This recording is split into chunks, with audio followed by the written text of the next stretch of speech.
Hello everyone, welcome back to Painting with Martin. Today we're going to paint one of the miniatures from Karak to the miniature set, and I've chosen to paint a character called Horran. He's riding on some kind of beast here, and it's fairly easy to paint because he uses only a few colors. So let's get started. I'm going to put this one quite aside here. I'm just going to show you which character it is, and it's this guy, this dude over here riding with a huge battle axe. And I'm going to place this one to a side here just to make sure that it's out of my way when I'm painting. And first of all, I want to show you that I primed this miniature using Vallejo's Surface Primer White for the beast, and for the other part of the model, like the rider itself, I primed it with a Surface Primer German Panzer Grey from Vallejo as well, to give that give all the black areas a little bit of a head start, so to say. I also got my ready painting handle here, so that's it. I'm also going to show you over here, I'm not sure if you see it, we're going to move my water jar here. I got my new paint stand, my paint holder here. It says Painting with Martin here. I'm not sure if you can see that, but it's like if I angle it over here, maybe you can.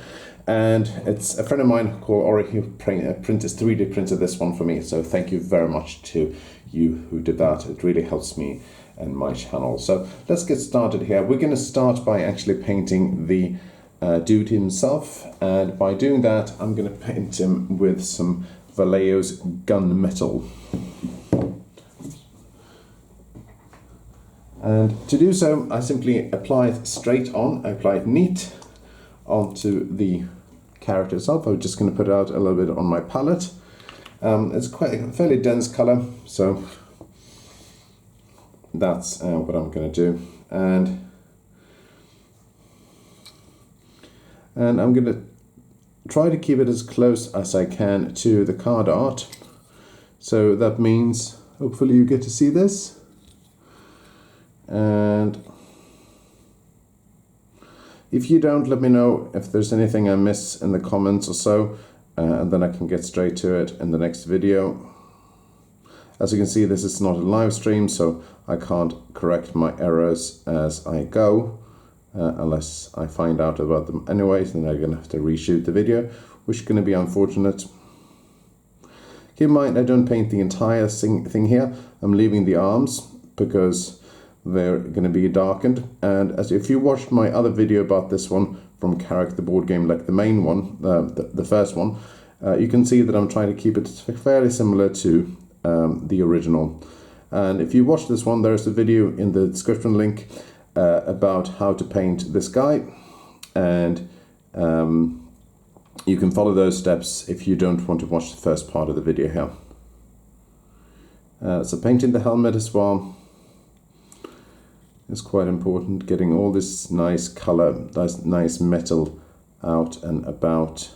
Don't forget the other side of the battle axe. And if you feel that you've got too much paint on your handle, too much paint on your brush, just move it around a little bit and you'll be fine. And 1 or 2 layers will be more than enough here to actually cover this one. Don't forget his gauntlets, which is quite important as well as also his knee protection,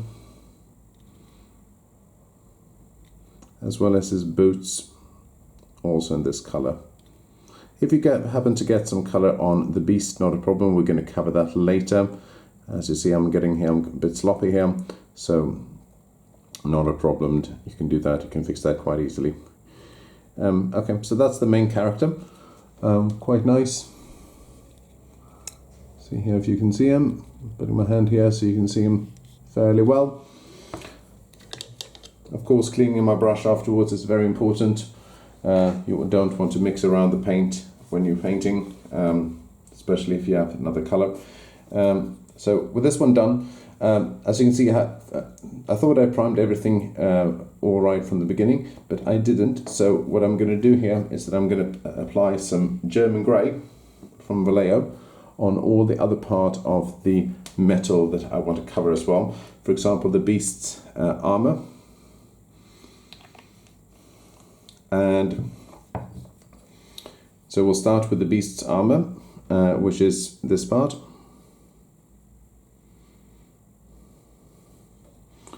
And the beast's armor is quite an important part of this miniature. You want to try not to cover the teeth here, as I almost did. You want to try to keep it fairly neat here. But you can cover the eye entirely if you want to, because they're going to be fairly darkened afterwards anyways.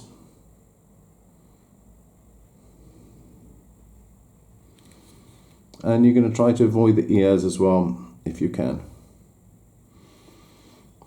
Just paint around the ears with this color.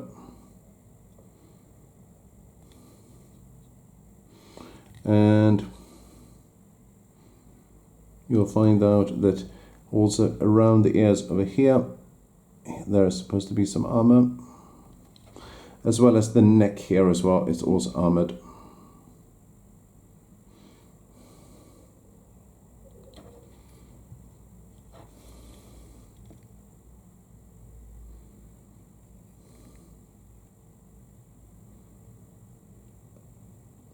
Something like this. Doesn't have to be entirely perfect because we're going to cover it with some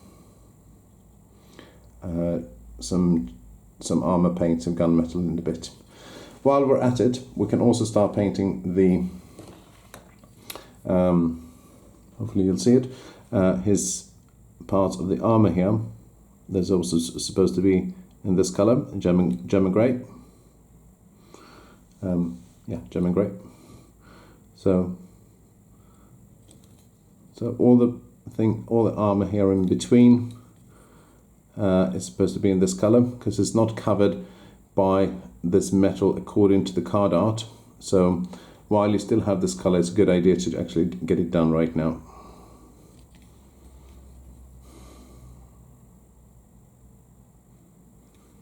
And of course, his side armor here on the legs, you can also do this.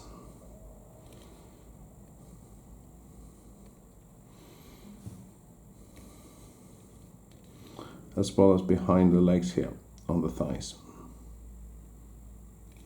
So when this one is done, you can see that then you didn't put this one out for nothing at least. You can also, if you want to, start painting the visor of his helmet in this color.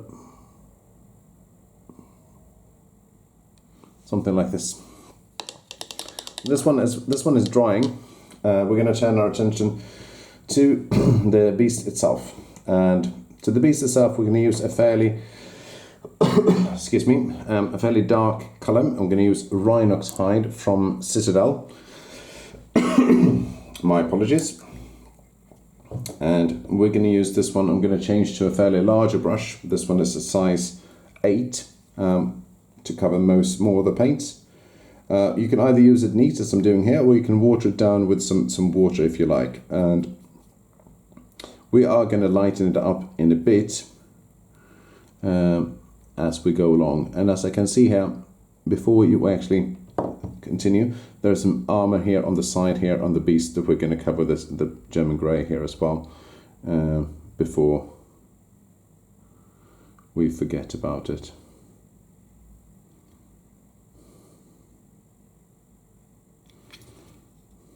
Happens when you paint that you find out that the model has more details than you originally thought, and it's better to fix it right away instead of waiting for it. So there we go. My apologies for missing this one, and we can get back to the beast itself. So use fairly large brush strokes here. There's nothing really you can't miss except when you get close to the armor, so you can be careful there so you don't mix the paints. And also the riding, that like the saddle as well, you should take extra care not to cover that one, because I'm going to paint it in a different color. And so the hooves, the legs can be a little bit tricky to get around here, especially if you mounted it on a painting holder like I did. So you're going to have to angle the miniature as the best you could.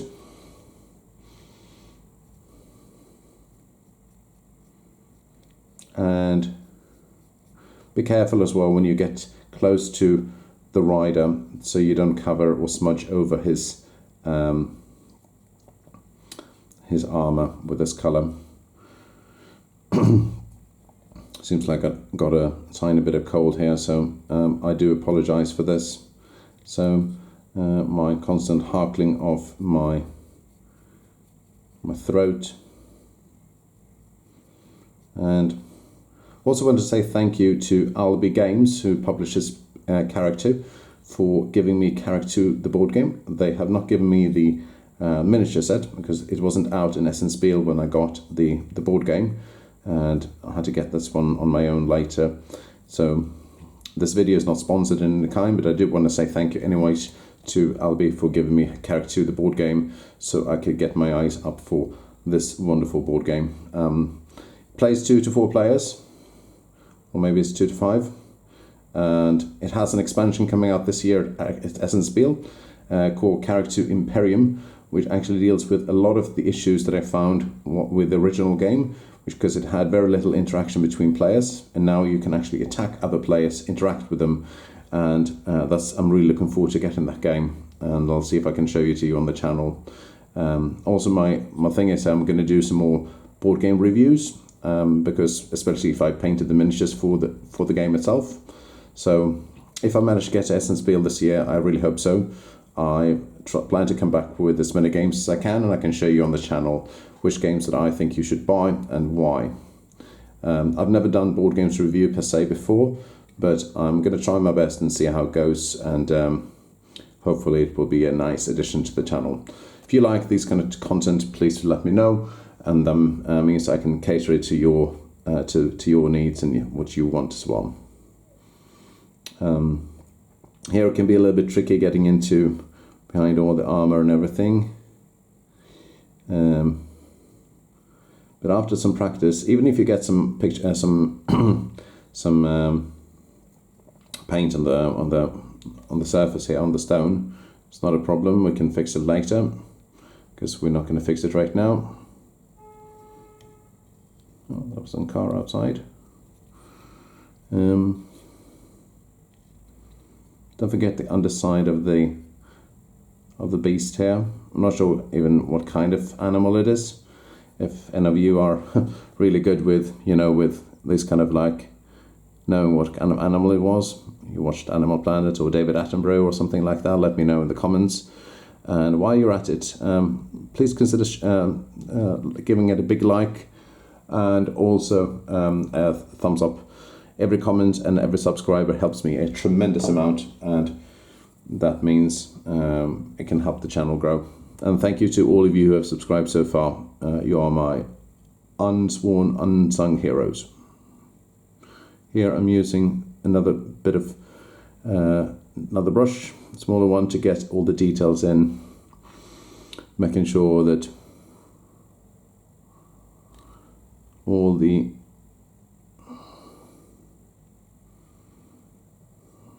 details of the beast here is not, it's actually covered.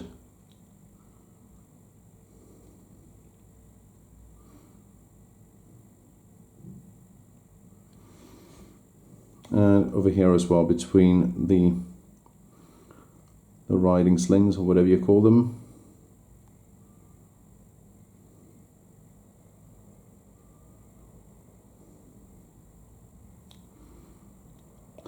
Looking quite okay so far.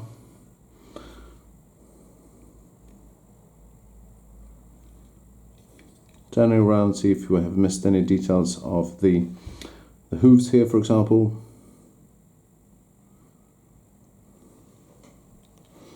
And we see a little bit of a detail here.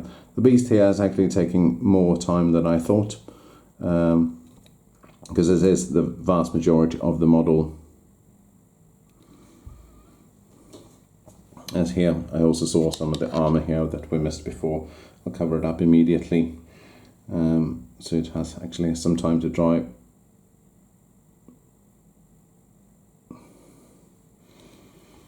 There you go. And as the armor is almost entirely dry, I'm going to, and this one, as this one is drying up, there's a little bit here that I missed underneath here. Very easy. If you're looking at a model that is like, I'm going to angle the miniature here so I can see everything here on the belly, in case I miss something. I suggest you do so too, like this one here. It's so annoying when you paint something and you find out that you missed a lot of the model and you have to go back several steps. So looking like this right now, it's a fairly basic model. We're going to turn our attention to the riding saddle, the saddle itself, and we're also going to take the slings here that you hold the what's called how to control the beast. So for this one, I'm going to use some Gorthor brown from the Citadel, and also going to use it neat. You can water it down if you want to. Alternative would be Mournfang brown. But we're going to use this one only for these ones over here to give it a little bit of color variation.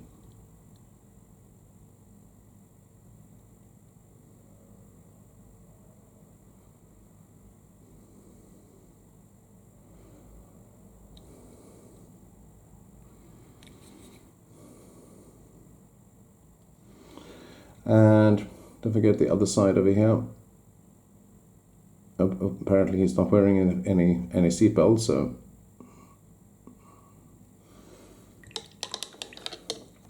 I'm going to put this one down in a moment so you can see what it looks like. And I'm going to turn my attention to the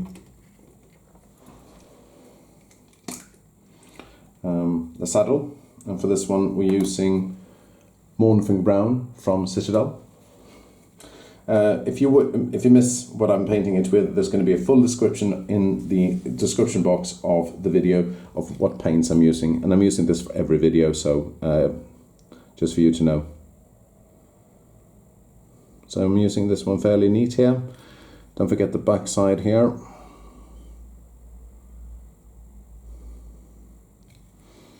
Gives it a nice different look. Otherwise it's a fairly dark model.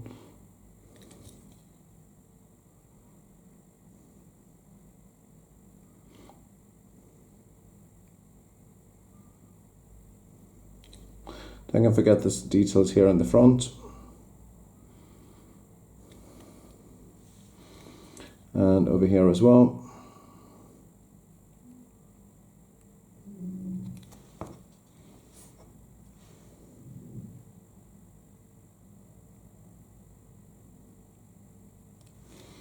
And up here too, front side.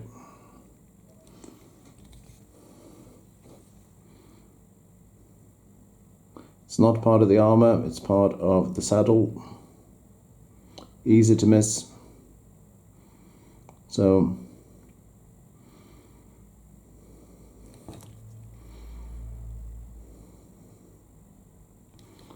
something like this will do quite nicely. I put some color here on the armor here. I'm going to snatch it away before it gets too dry.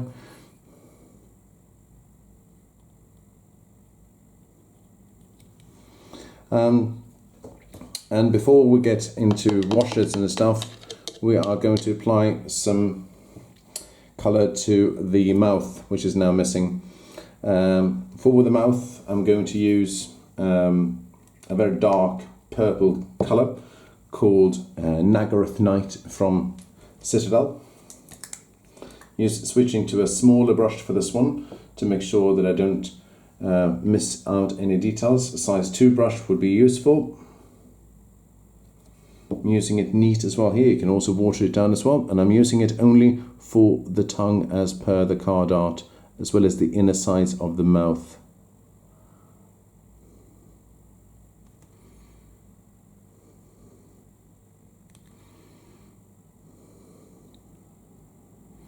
Trying not to touch the teeth if I can. Angling the miniature to make sure that I get all the details of the mouth.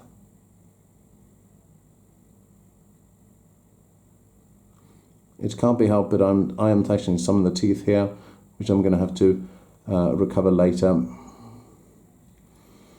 But it gives a nice even coverage if you apply 1 or 2 layers here.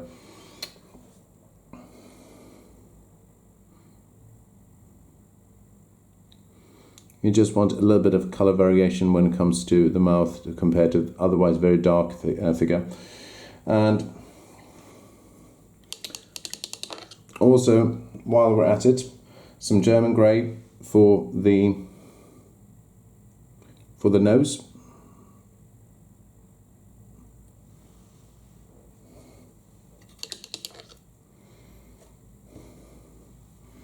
And also a little bit of German grey here for the armor part here that I missed before.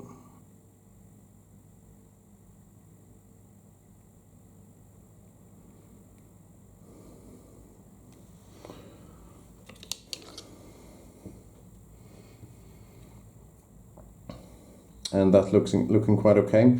We'll go back to a little bit of Rhinox hide to paint the ears that I missed here too, the ears, because they're going to be, of course, with this color.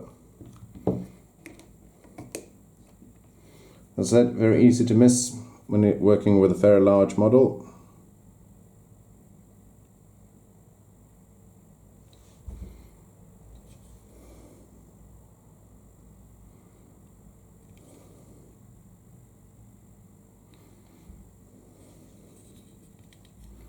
Angling it as you see fit, making sure you get everything covered.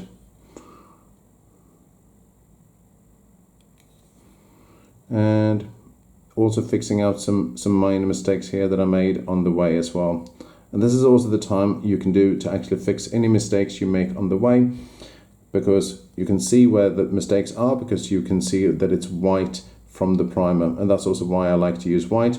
You can't go wrong with it, because it's a good color to use, because especially for beginners, because you can as a primer, because you see exactly where your mistakes are. And this figure is looking now quite okay as it is. Of course, we got the teeth left, and we're going to save them for last, making sure that it's all dry. We still got some armor left, but before we go into the armor, we're going to turn our attention to the base here. And the base here is going to be in a color which is fairly grey. So I'm going to use some cold grey from Vallejo to get this one a different variation of color from the main otherwise grey figure. Using a fairly large brush for this one as well, and just covering the base, taking care not to cover any of the model itself, as I want this kind of like they're perching on a large cliff, ready to pounce on any unsuspecting prey of monsters. Because in Karak 2 you go out exploring the wilderness, you found cities in the wilderness, you can also fight monsters, but once you recruited some soldiers in your city, it's going to be a lot easier. The more monsters you kill, actually, the higher level the monsters are, the more soldiers you can recruit, and the soldiers in this case are symbolized by dice. So it makes it a lot easier to kill later monsters when you level up. And you level up in this game by killing higher level monsters. High level monsters usually also give you victory points, and it's a good idea to start killing them off before the opponents grab them, because they are left on the map if they are undefeated. And especially you have 2 tiles in this game, level 1 and level 2. Level 1 takes only 1 monster, but that monster that you draw from the bag can be a pretty scary high level monster even in the beginning, because you draw them from the same bag. But level 2 tiles contains 2 monsters, and you fight them one by one. You choose which one you want to fight, and you roll the dice. If you get any skulls on your dice, you lose life, as well as if you get skulls on the soldier dice, you lose those soldiers. It means you're going to have to recruit them again for resources. In resources that you can get of food, stone and wood, and you get them by gathering them. You've got 2 actions in this game, so that means you're going to have to spend them wisely, and gathering resources is a big part of this game. It's not just like Karak 1, where you just go and explore a dungeon and you roll the dice and see what happens. Here you have much more control over what dice you can get, and this makes it more of a gamer's game than Karak 1, which is more family oriented. However, I have to say that in Karak 2, I played it a number of times with my 7-year-old son. He understands it fully. I may have to help him a little bit with some of the text, but otherwise it's very language independent, and you can play it with your family as well once you explain the rules of resource gathering and building buildings and so on. But it's not that difficult. So as you can see here now, we are fairly finished with the model when it comes to the basic colors. And what we're going to do now is we are going to turn our attention to the teeth. And for this one, we're going to use some Vallejo's Ivory, which is a good color. Vallejo's Ivory is one of my favorite colors because it gives you some degree of variation of color. I've said that word a number of times now. I think it's going to be a new favorite word instead of just pure white. And it gives more of a bony color, and I like that. So turning your attention to the teeth, as well as the inner sides of the teeth here, if you can get it. Now it's also a good idea to actually paint over your mistakes with this one, because if you made any mistakes before, now is the time to fix them with this color.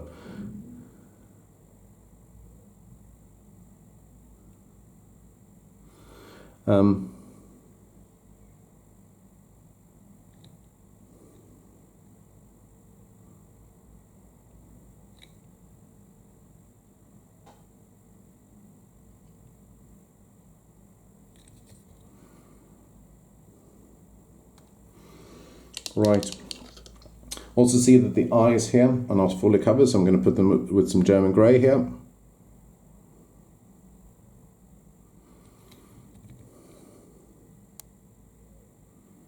As well as the nose here. So if you are happy with this figure, you can actually leave it right now and you are ready to put it on the tabletop. But if you want to continue watching for a little bit more, and you can see and learn some more about how to paint it, then you can easily stay here and I'll apply some details. So but this one is actually ready for the tabletop as it is. It's looking fairly okay. But for more of the details, please continue watching. So now we're going to do some armor on the saddle here that we missed before.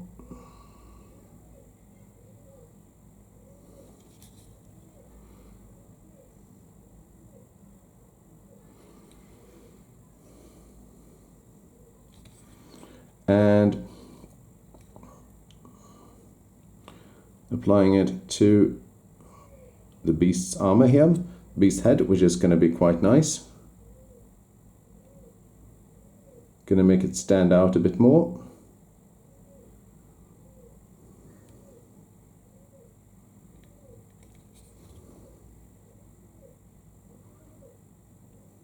If you hear any noise in the background, it's because I got annoying pigeons. I'm trying to get rid of them. They're really annoying. I hate pigeons, just like in Seinfeld, which I'm of course not affiliated with. And they broke the rules. We had an agreement. If anyone watched that episode, it's quite nice. Here you can see if you make any mistakes here with painting something over, you can fix that. So otherwise, looking quite okay. I'll drop this one here. We are going to apply it's fairly dry now, so we're going to apply a small wash over the beast. I'm going to use some very thin down Agrax Earthshade from Citadel. Now the reasons I say because it's want it thin down is that I don't want it to cover too much, otherwise I would apply it neat. So I take out about 2 brushfuls of Agrax Earthshade, and I'm taking out 2 brushfuls of water, and I'm putting it on the saddle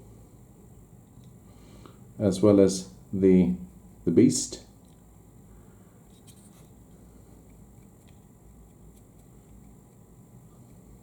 Darkening it a little bit.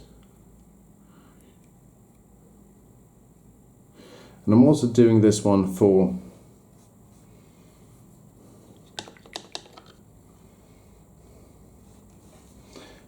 some of the teeth here, to making sure they actually are not entirely whitened. They have a kind of a small yellowish tint in the card art,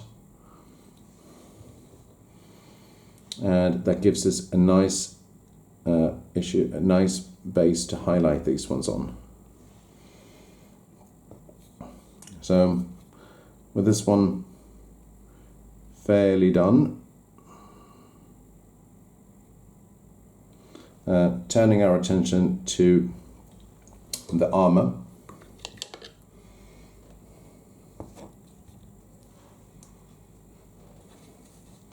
And for the armor, I'm going to use some Nuln oil or black shade from Vallejo. Nuln oil is from Citadel. I'm going to be using it simply to darken it a little bit. As I only have one model here, you're going to have to wait for it to dry, but it's well worth the wait. I'm going to try to speed it up by doing other things as well.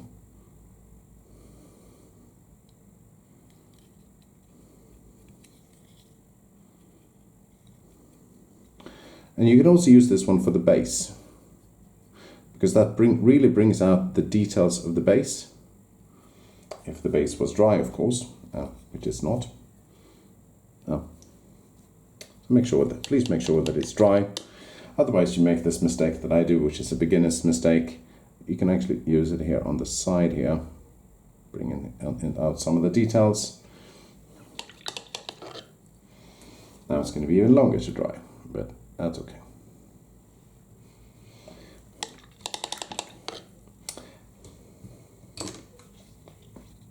But what you can do to speed up the process of drying is you can use an old cloth, and you can actually wipe the thing, creating kind of like a rain effect. And that's quite nice, not just for the drying time, and also checking if it's actually dry on the other things.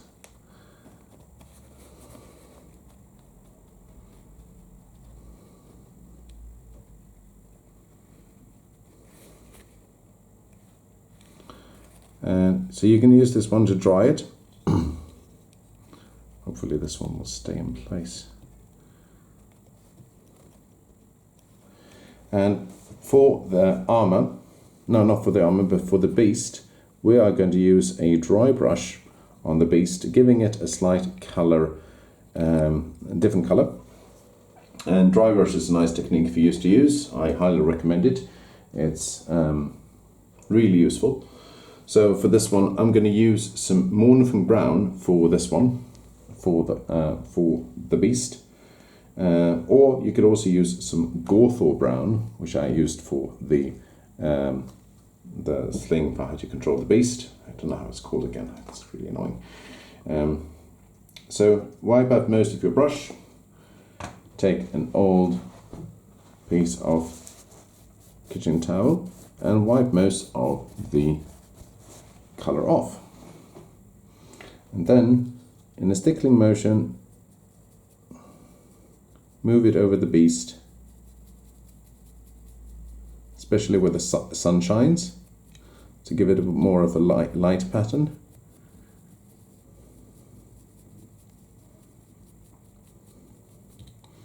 And then you can leave it completely dark with Rhinox hide underneath the beast, because it will,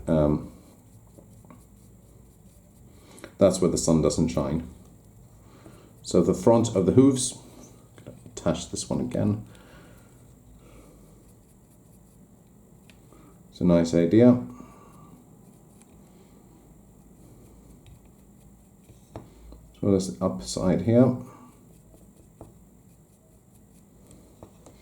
And you can also start doing this one on the rider, the saddle. Also use a small dry brush to blend in the wash.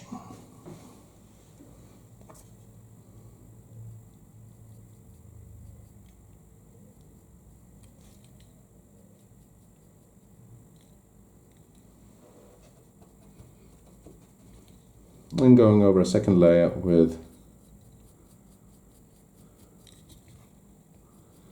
over the beast, especially the tail.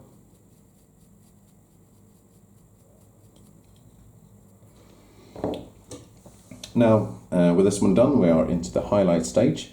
For the highlight stage, we are actually going to highlight it with some, starting with the tail. And for the tail, I'm going to use a Citadel color that I really like, called XV88. XV88 is going to be for a small highlight on the tail.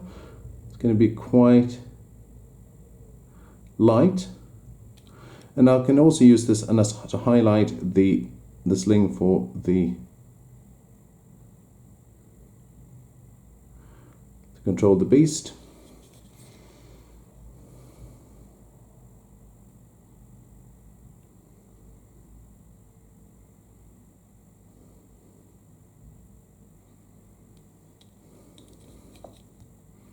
Like this. Looking quite okay.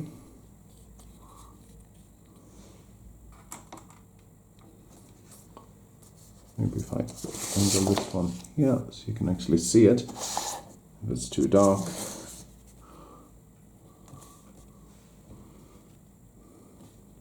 You can also start doing this on a highlight of the saddle. Of course, entirely optional, but it really brings out the nice details of the saddle that otherwise would be obscured by just a wash or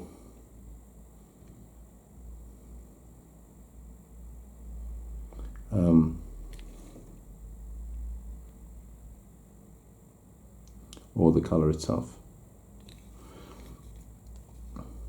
A second layer might be necessary to make sure you get a nice even coverage.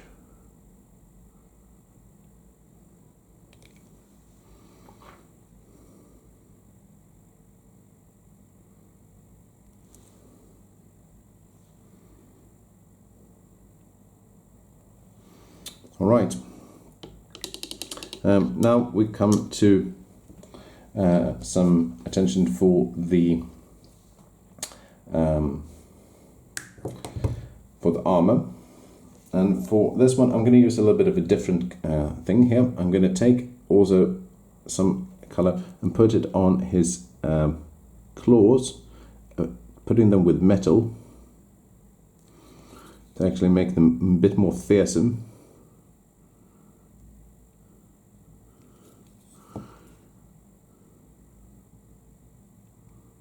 You can use this one for bone as well, like you can use it for ivory if you like, but metal would be fine. Now for the armor, I'm going to use a highlight of Vallejo's silver, which is much brighter than gunmetal, and I'm going to use this one for the most where the on the horns, the front of the armor, keeping the shadows in between the rivets.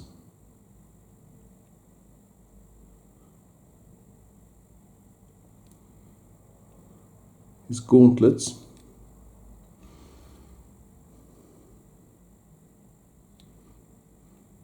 his knee protection, as well as his greaves. Turning around, his greaves would be here. Only painting where the sun would be, so not painting the inner side of the greaves. His axe, only the center, leaving a small sliver on the edges. You can do the other way around if you like.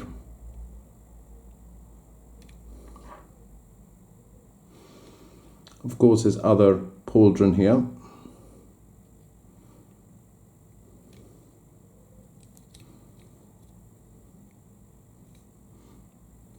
His helmet, of course. Taking great care not to touch the visor. As well as the back here as well.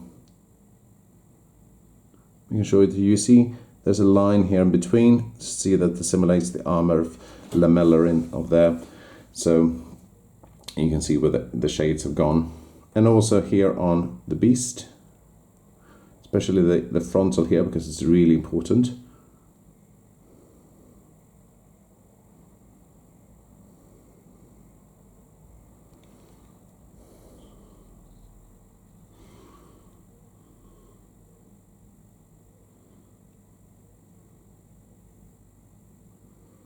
And that means you also bring out the eye here of being German grey without actually highlighting it itself.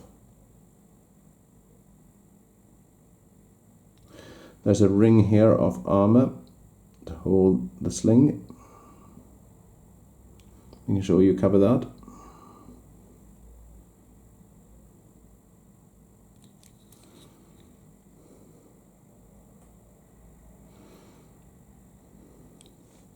Quite nicely. And of course the armor here on the back as well.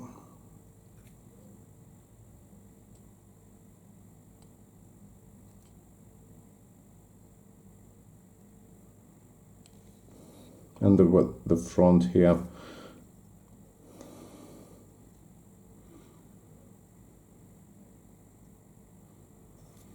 Just dab it a little bit. As well as also the handle of the axe. Can also be painted like this. So now we're going to turn our attention to the mouth. And mouth is actually a focal point of the miniature. But we are going to paint it some gums with some Barak-Nar Burgundy from Citadel. Taking a very small brush for high details. Because now we're going to go in between the teeth.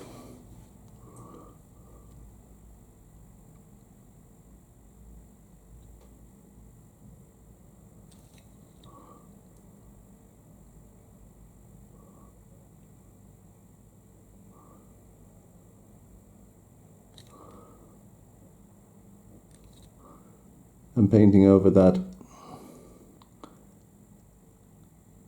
burgundy color. So turning our attention to the teeth again, and for this one of course we want to use some pure white, or some white grey, because I want them not entirely pure white. We can start with this one and then we can go to pure white if you like to afterwards. Only for the teeth here.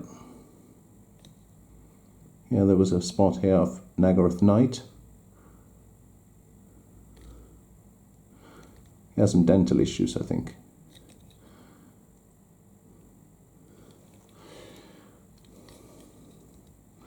And you can do this one also now. Put a bit of glimmer of white into his eye. There, and this one hasn't dried entirely yet, so you're going to have to wait with this. Let's see if we can speed up the drying process. So otherwise, like this, it will be quite fair and useful. And as a final touch, we are going to apply a little bit of Genestealer purple from Citadel.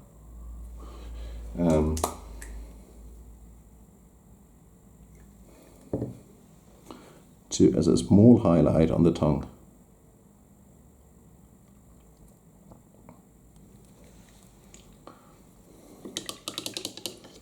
And you also see that we missed. Now it's also time to touch up the shoes here in case they were dirty. Can leave them a little bit with dirt on if you like. Otherwise, Horran from Karak the board game is done. If you've liked this video, again, as I said, please consider subscribing. It really helps my channel grow, especially before Spiel. Again, thank you to Albi for giving me Karak the board game. And for all of you who have been watching so far, thank you so much. I hope you have a pleasant day. Thank you very much for watching.